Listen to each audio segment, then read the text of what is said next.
Okay, so this time pupunta tayo sa number one favorite ng area na to, Laksa. Okay, tingnan natin kung masarap. Ito yung mga karamihan ng mga tindahan, no?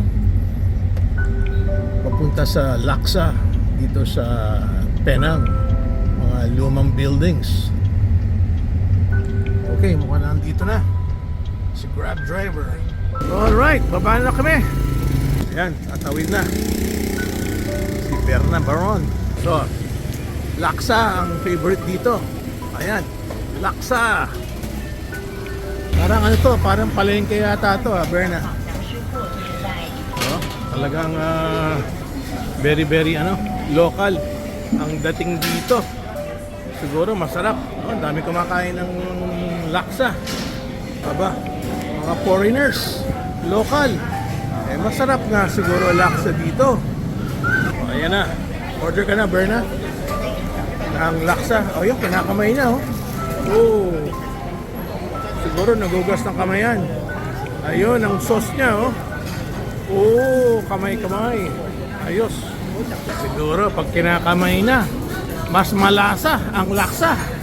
Ayan, mura talagang food rito sa Malaysia. Pagka nagbayad ka ng 10 ringgit, mahal na yun. Unless nasa hotel ka. Ayun, may tinuturo kung sa kami uupo. So, sundan natin si Berna Baron. Saan tayo upo? Diyan? Okay. Enjoy, piti bata, kumakain. Ayan, mga presyo, mura lang. Ito, 7 ringgit. Hokkien char. Ito, in-order mo, Berna, di ba? Yung tindahan na yan.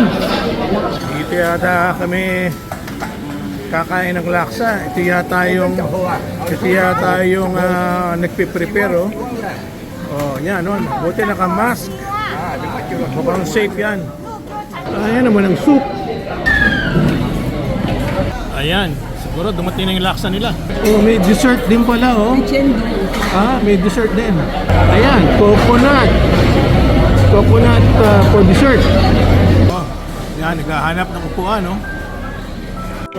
ito na ang Laksa. Let's go and eat. Naku, mukhang masarap. Yun, sinuklihan na. Magkano lang inabot, Berna? 6.50 each? Ang mura, Thank you, Okay. Looks good, Okay, taste expert si Berna Baron. Tingnan natin, halo-halo muna.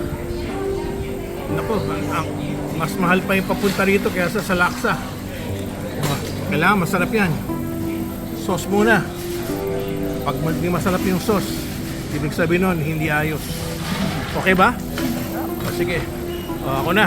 Ako naman ang kakain ng Laksa. Alright. Ayan ang aming venue.